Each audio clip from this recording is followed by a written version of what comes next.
Welcome to the First Unitarian Church of Worcester, Massachusetts. I'm Sarah Stewart, the minister here. It is wonderful to have all of you with us this morning.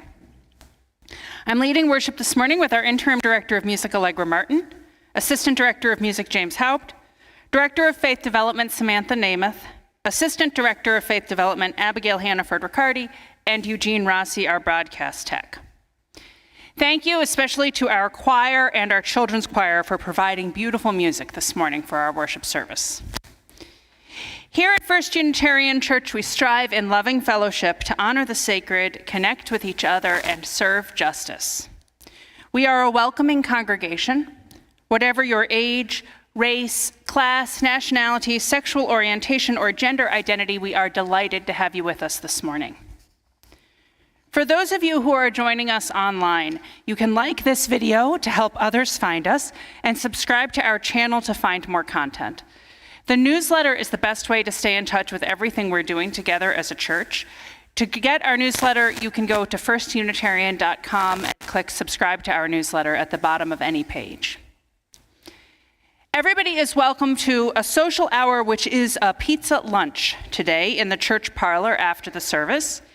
If you are a newcomer, I invite you to stop by the welcome table on this side.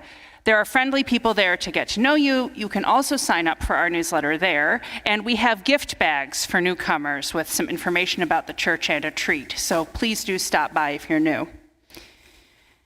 I have a few additional announcements this morning that are all about one thing, which is annual meeting, which is happening after the church service at 12:15. So we'll try to end on time, if not a few minutes early, with our worship service this morning. Then everybody can go have lunch, and we'll be back in here for the annual meeting at 12:15. And if you are online, we are also running the annual meeting by Zoom, simultaneously in person and on Zoom. The link is in the email that went out this week for everybody on the newsletter list. Now, that link also included links to the annual reports. I want everybody to find the insert in their order of service. This insert has a QR code, and you have my permission to take out your cell phones right now and try this QR code. This takes you to the written report. I think a 60-some page document of written reports from the staff and committees and leadership of the church. If you can access these reports with this code, please use that as your copy of the reports. If you cannot, if this is hard for you or you don't have a smartphone or it's just not working, we do have printed out copies of those reports for folks who need them, but we don't have enough of the written reports for everybody. So please get it on your phone if you can, and get the written copy printed copy if you can't. We do have copies of the budget and the slate of nominees for everybody who will attend the annual meeting in person. So those you'll have on paper, and this is for the written reports. For those of you online, there are two separate links, one to the written reports and one to the nominees. The budget is at the end of the written reports in that link. Okay, last thing about annual meeting, we are offering childcare during annual meeting. It will be downstairs. We're going to show a movie and have toys to play with, and some of our teens are providing supervision. So I will ask that during annual meeting, children not play unsupervised in the church. Older kids or anybody who wants to is welcome to attend the meeting, or kids can go to childcare. Two great options. This is the day the Lord has made. Let us rejoice and be glad in it. We give thanks for this church and for all our free congregations, which support us as we strive toward our spiritual goals. Survival, exercising the demons of our childhoods, learning from negatives and then moving on, becoming more open to understanding people who think differently than we do, and to see the belief as separate from the worth of the person. Experiencing total mystical union with the universe or the divine. Slowing down and acceptance. Finishing the tasks before us. Staying connected and finding peace. figuring out our relationship with God, praying daily, figuring out our relationship to Jesus out of happy confusion, breathing with mindfulness, chilling out, staying present in hard conversations, being fully present more moments than we're not, with awareness, attention, and patience, being here and now, radical acceptance, figuring out what it means to be deeply religious as a Unitarian Universalist, retaining our belief in the inherent worth and dignity of all people, despite the tortures we humans can perpetrate on one another, to know we are beloved just as we are. May these prayers reach our hearts, and may we together create communities of growth and spirit. Amen.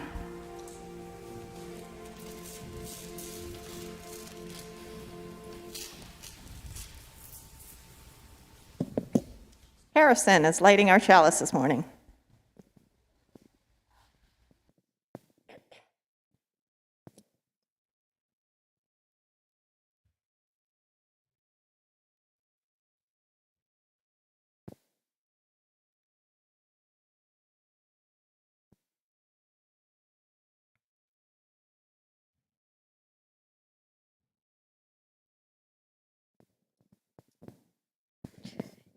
In the spirit of love, Please rise in body or spirit to renew the covenant of our church with the words in your order of service and appearing on your screen. In the love of truth and in the spirit of Jesus, we unite for the worship of God and the service of all.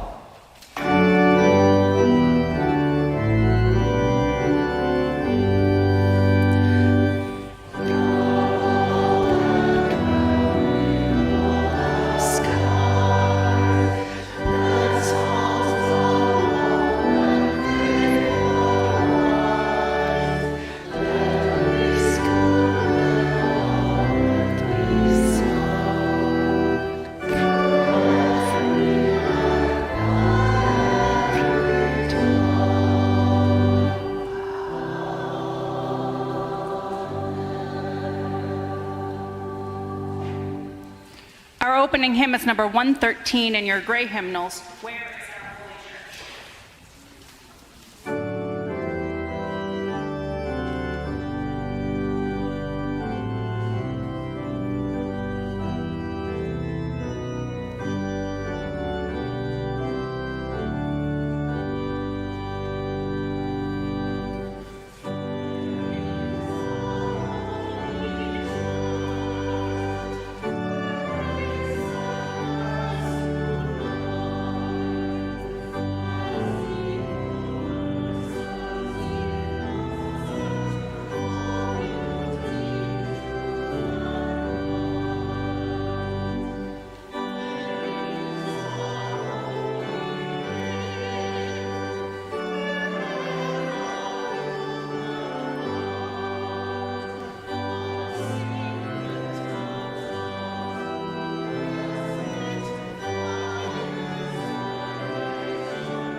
Good morning. Children's choir, that was amazing. Great job.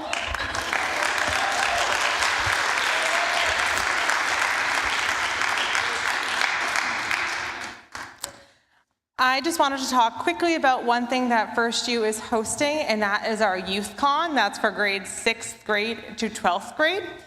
And right now we are pulling from 7 different congregations: Barnstable, Dorchester, Haverhill. And we just had Acton sign up and Bedford as well.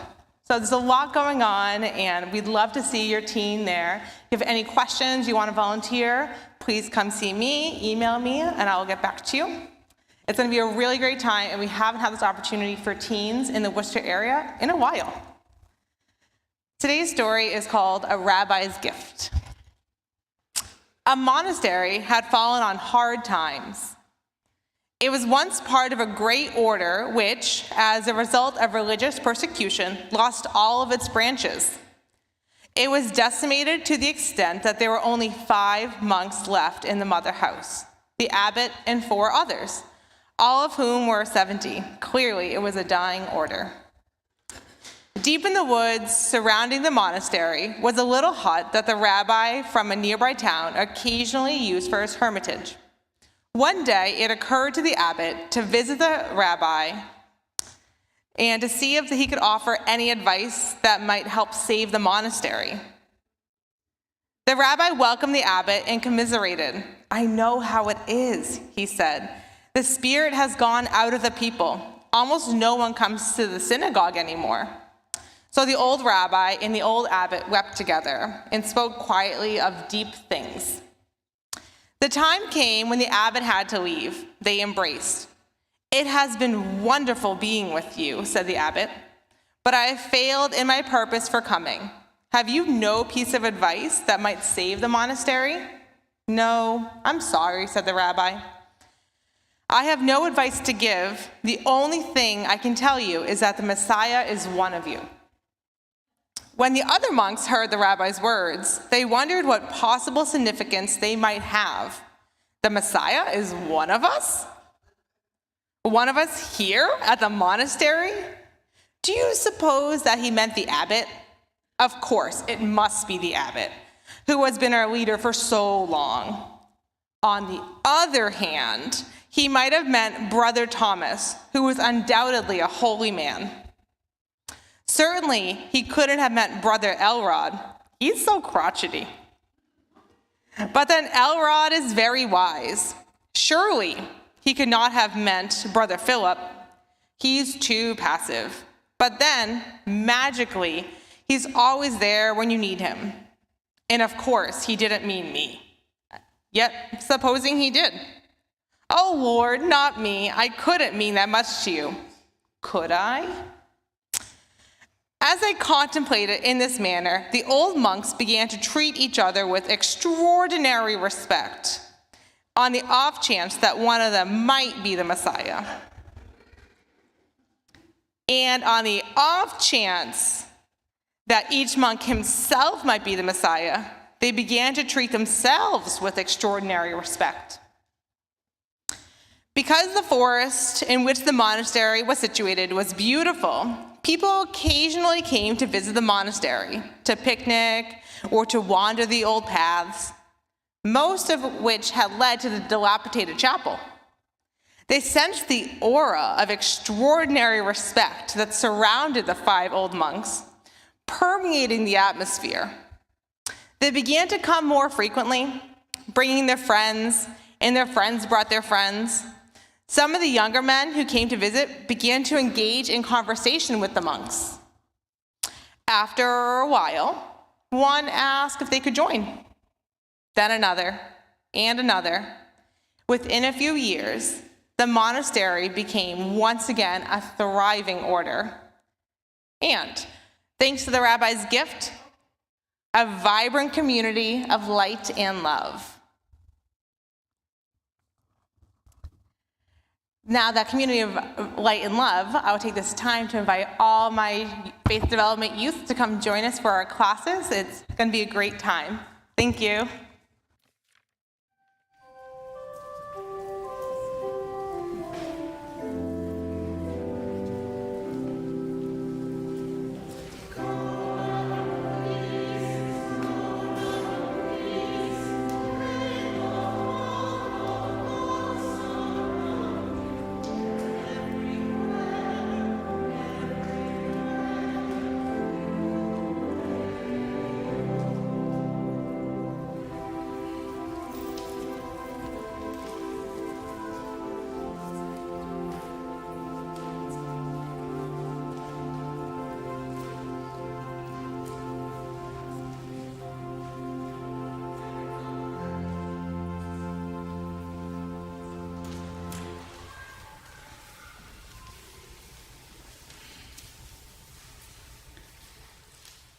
Please join me in the common prayer printed in your order of service and appearing on your screen.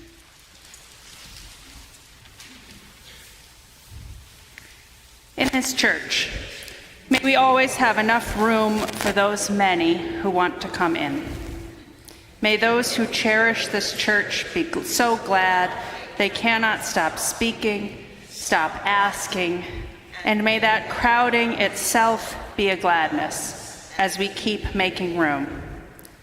May we notice each one who is new and invite them to stay.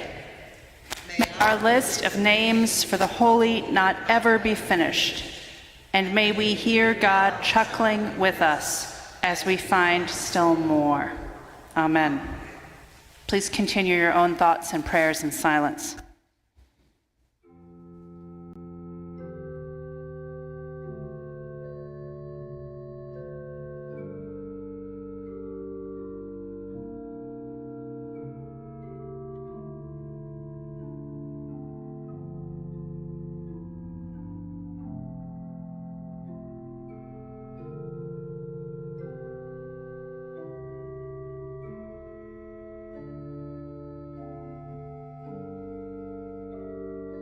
In this time of prayer and meditation, we share the joys and sorrows of our church with one another.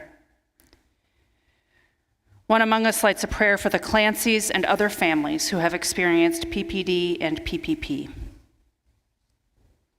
Seth and Sue Poppenshock light a candle for the safe return of their beloved indoor cat, Squiffy, who has been exploring the outside since Saturday morning.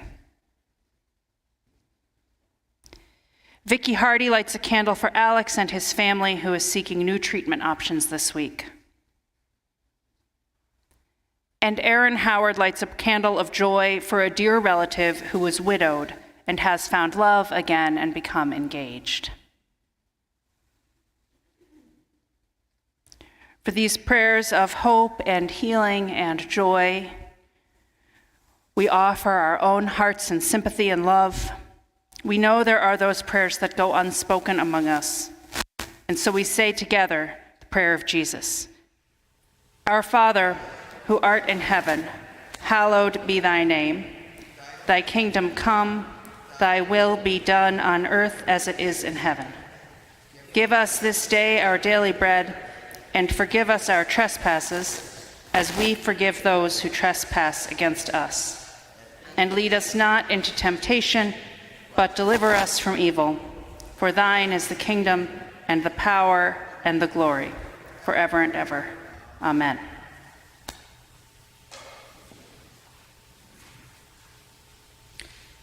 Our ministries at First Unitarian Church continue to thrive because of your support.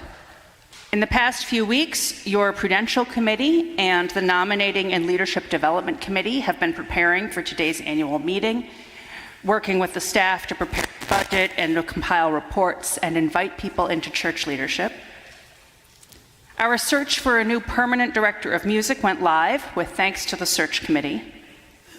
And our UU Sisterhood held an in-person potluck and has established a schedule for their activities for the rest of the year, which you can see in the dining room and which are open to all the women of the church. The ushers will receive this morning's offering, or you may scan the QR code in the order of service. If you're online, you can text the number on your screen or go to firstunitarian.com and click Give Online at the top of any page. Everything we do as a church is thanks to your support. I invite your generous contributions for the good work of First Unitarian Church.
Our first reading is from the Gospel of Matthew, chapter 22.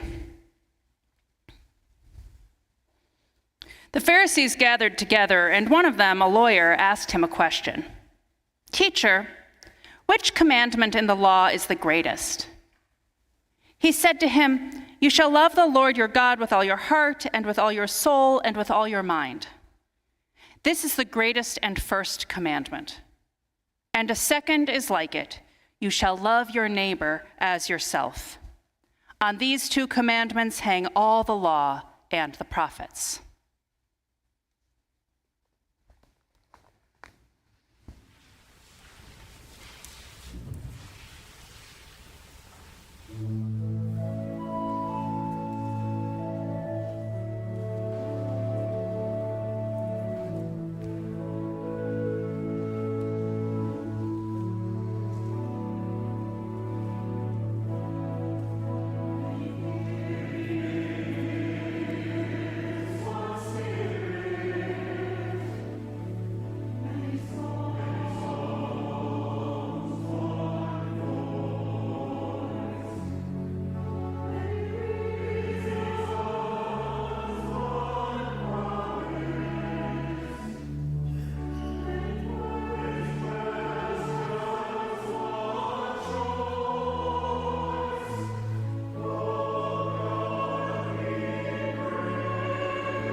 Eugene, I am getting a little feedback up here. I wonder if the children's choir mic is still on.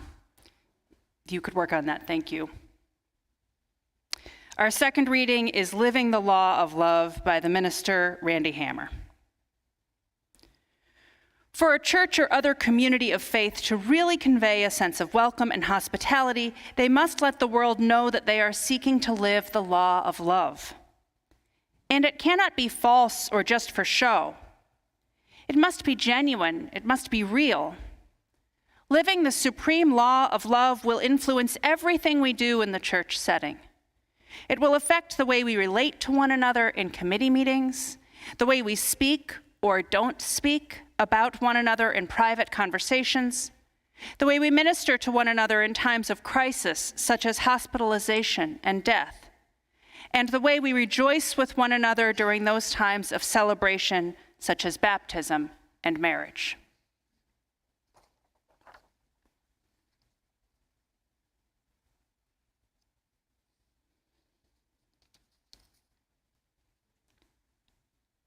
When the COVID-19 pandemic began, community organizations faced a real crisis.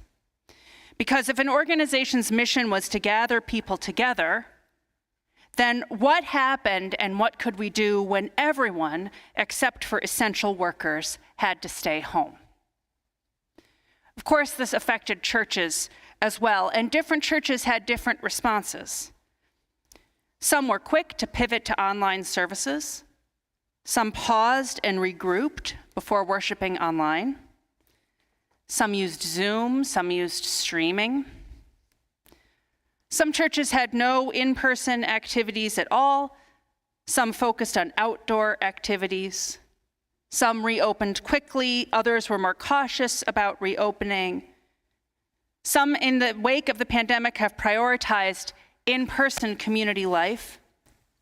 And some churches are not coming back together in large numbers. Churches have sold their buildings to save money and are focusing on online community and small group ministries instead. I am proud of what you all did here at First Unitarian Church during those hard years that we're coming out of now. We worked to put together a live stream as quickly as we could. Will Sherwood helped set that up, and James Haupt really deserves a lot of the thanks for making it what it is today. You all practiced amazing community care. Volunteers reached out to every member of our community during the pandemic by telephone, and out of that effort came the Our Caring Community team that now helps organize the ways that people want to be of service to each other and connect them to people in need.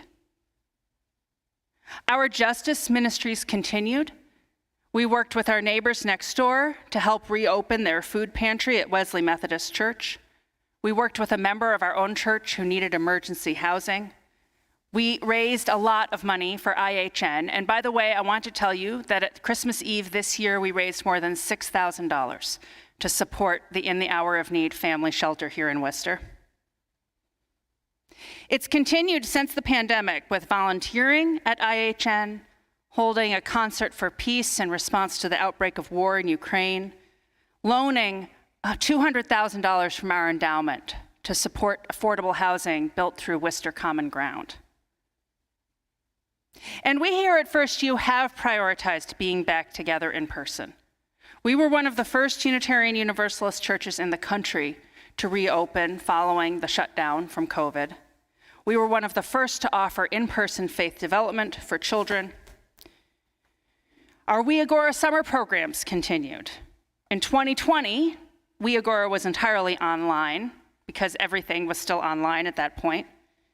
In 2021, we offered a We Agora that was largely held outside and somewhat smaller than our normal camp. But this last year, in 2022, we had a pretty much normal We Agora, although with a lot of good learning from the pandemic, still utilizing our outdoor spaces and recognizing the different levels of safety and accommodation that every child needs in order to participate in We Agora.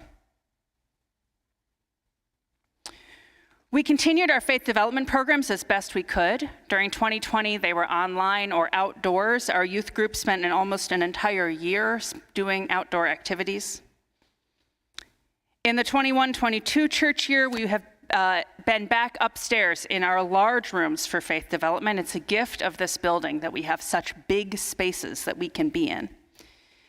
But next fall, Samantha and Abby are planning to move our faith development classes back downstairs into the spaces that were built for that purpose in the 2000s. And we have been regathering and re-engaging together as a community with worship, with adult faith development opportunities, with our affinity groups like our UU Sisterhood and Youth Guys and our young adult group, with our beautiful music, all aspects of church life have deepened and reconnected following the pandemic. I think that we are doing pretty well. And I do talk with other ministers, especially UU ministers, about how church life is going for them. I read research on church health, and I think I know some of the things that are helping First U recreate itself and keep its spirit strong since the pandemic. For one thing, we were a healthy congregation already going into it. We have a long tradition of gathering together as a church. We're financially healthy. We have generous members and friends. You all are generous with your money, with your spirit, with your compassion for one another. My ministry with you is established, and there's a lot of trust in our lay leadership, and those things really make a difference in how churches have come through the pandemic. We have a good spirit here and an understanding of what it means to be a church, of the value of coming together to worship, and also the value of our social connections and our service to the larger community. But the biggest thing I see is the law of love at work in this church. The law of love is how Jesus interpreted the commandments in that passage that we heard from Matthew. First, the great prayer of Israel, the Shema Israel. O Israel, the Lord your God, the Lord is one, and you shall love the Lord your God with all your heart and all your mind and all your strength. So Jesus, who is a Jewish rabbi, whose followers called him rabbi, he is repeating the deep, central, sacred commandment of his Jewish tradition. And then he takes another piece of that Jewish tradition and says, this is next.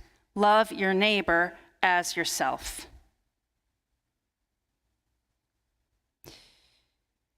Now, Jesus takes that self-love for granted. We do love ourselves. We want to stay alive. We want our lives to be good. We want to live in peace and compassion with our fellow beings.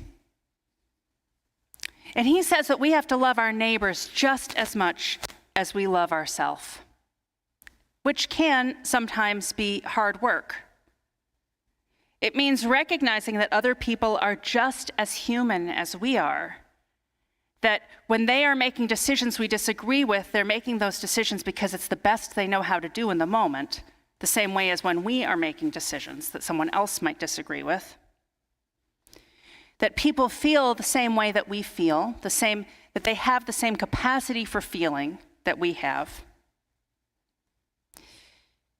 The commandment asks us to think about that all the time, to think of our neighbor as being just as human as we are, like the monks in the story, to think that any person might be the anointed one.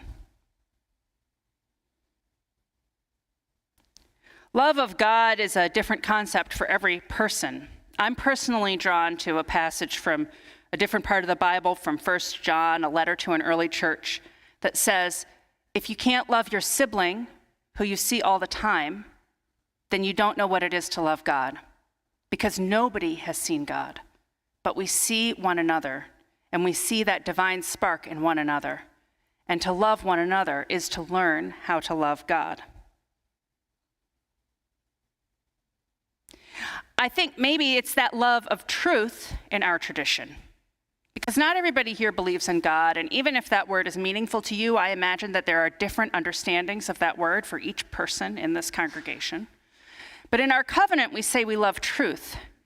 We love seeking for what is real, for what is valuable in our lives together. Seeking for what is good and living together in loving community as we do it. Love forms the heart of our church. How many of you here attended a stewardship meal this past fall when we were doing small meal gatherings? Yeah, a good number of you. Do you remember if you went to one of those that there were 6 questions and you wrote your answers down on sticky notes to those 6 questions and put them up on posters in the room you were in or on the Jamboard if you were on Zoom? I have gone through all of those sticky notes and put them into spreadsheets, and a link to this will be in the newsletter this week. I have to say, it's fascinating what I learned from this. Thank you all for doing that. Thank you to everybody who participated. Because it really shows why people come to First U, why they stay, and what we hope for from our church. So I want to share a little bit of this with you today. Okay, so one question was, what brought you to First Unitarian Church and why First U? This was the question where there was the greatest equality of answers among different topics, which shows that there are lots of doorways into our church and lots of reasons that people come. Music, of course. Music is an answer to every question we asked. It shows its importance in our community. Friends, you all bring your friends to church. That's an important way that people come here. The worship service itself, shared values, a pre-existing Unitarian Universalist identity, people who know that they are already Unitarian Universalists or they know what it is, and they come to our church, and our children's ministries, which includes what we do on Sunday, but also our We Agora program. All of these are ways that people come into the church. And then we asked, what's a heart connection that you have made at First U? And by far, the answer is about community. Friends, the UU sisterhood, connection to people, church people and life permanently embedded in our lives, one person wrote. A network of friends. There are other answers like faith development and affinity groups and worship, but community is by far the biggest answer there. And again, when we asked, how is your personal or family life enriched by participating in the life of the church? Wisdom and spirituality and our family ministries got some answers, but community was the biggest answer, the connections that are made here.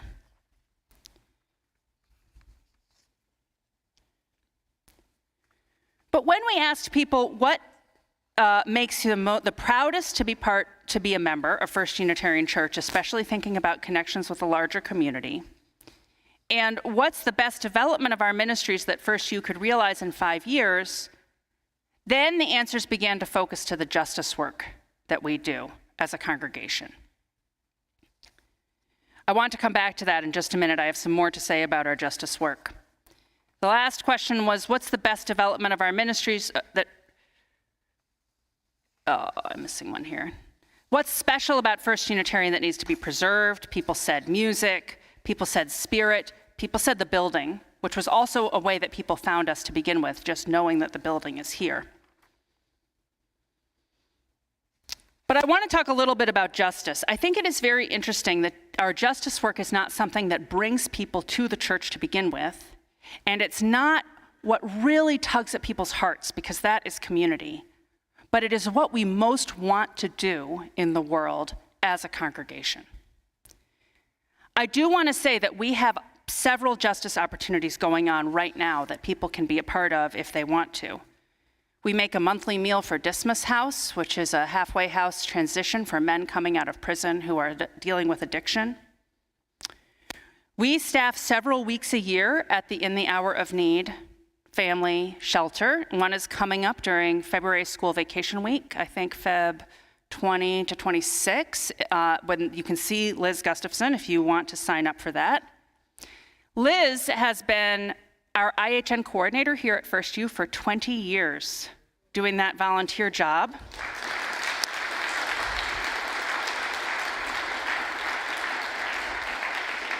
She deserves all of that praise. But I want you to know that she is also serving on IHN's Board of Trustees, and she is ready to hand that coordinator job off to somebody else because she has taken on a different volunteer role with IHN. So if one of you wants to deepen your connection to the church by stepping into that role of doing justice and doing good in the world, helping to get the volunteers for our 3 weeks a year, please talk to Liz afterward, because we're looking for some new leadership and it's an important area of church work. We have a family support circle that works with 2 refugee families in our congregation, and we have done work recently to support other refugees, especially the Haitian refugees who have come to Worcester. We have a small task force working on greening the church. We support the LGBTQ Asylum Task Force. We're involved with UU Mass Action and UU The Vote. And of course, this past March, we made our loan to Worcester Common Ground, and hopefully we continue to look for other opportunities to support affordable housing in Worcester. In fact, there's one such opportunity this coming Tuesday. If you're a Worcester resident, you can come to the Worcester City Council meeting to speak in favor of insisting that new apartments and new development in Worcester include affordable housing options. That's 5 p.m. this Tuesday at City Hall.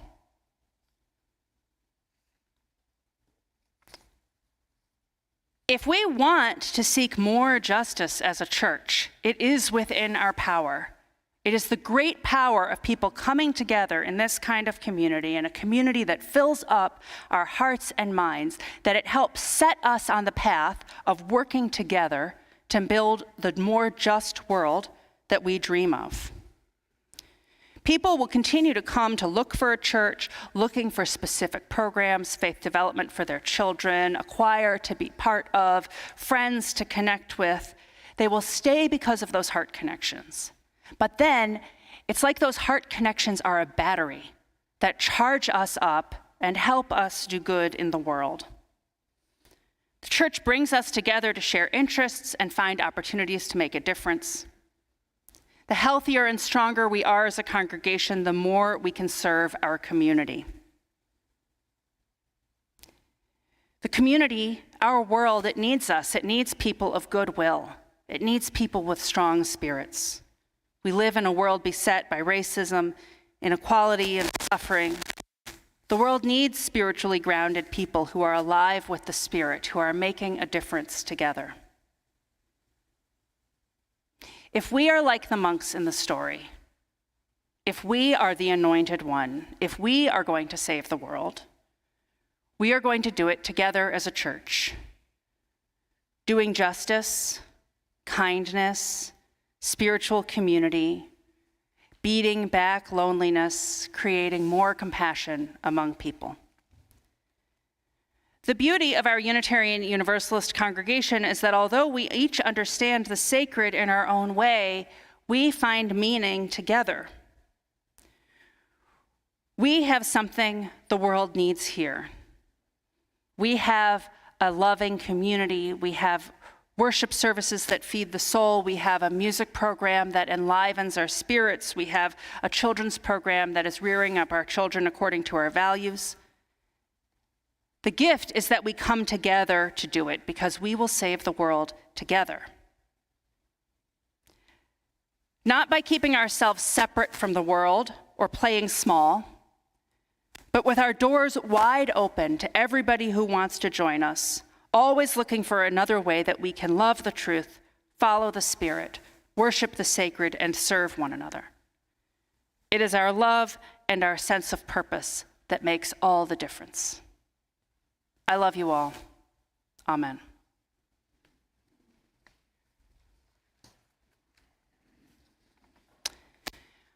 I chose our closing hymn, O God, Our Help in Ages Past, for this annual meeting Sunday because this hymn, we sang this hymn on our last worship service before we had to close for the COVID-19 lockdown. I don't think that I had chosen it specially for that day. I think it had been the hymn that we had planned to sing anyway for that Sunday, and then that Sunday turned into our last Sunday. I felt very strongly on that day that sense of relying on something greater than us to get us through a hard time. And I wanted to sing it today again because now that we are back together and we can be for one another that thing that is larger than any individual person that helps us through our hard times. So please rise in body or spirit to sing number 281 in your gray hymnals, O God, Our Help in Ages Past.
peace.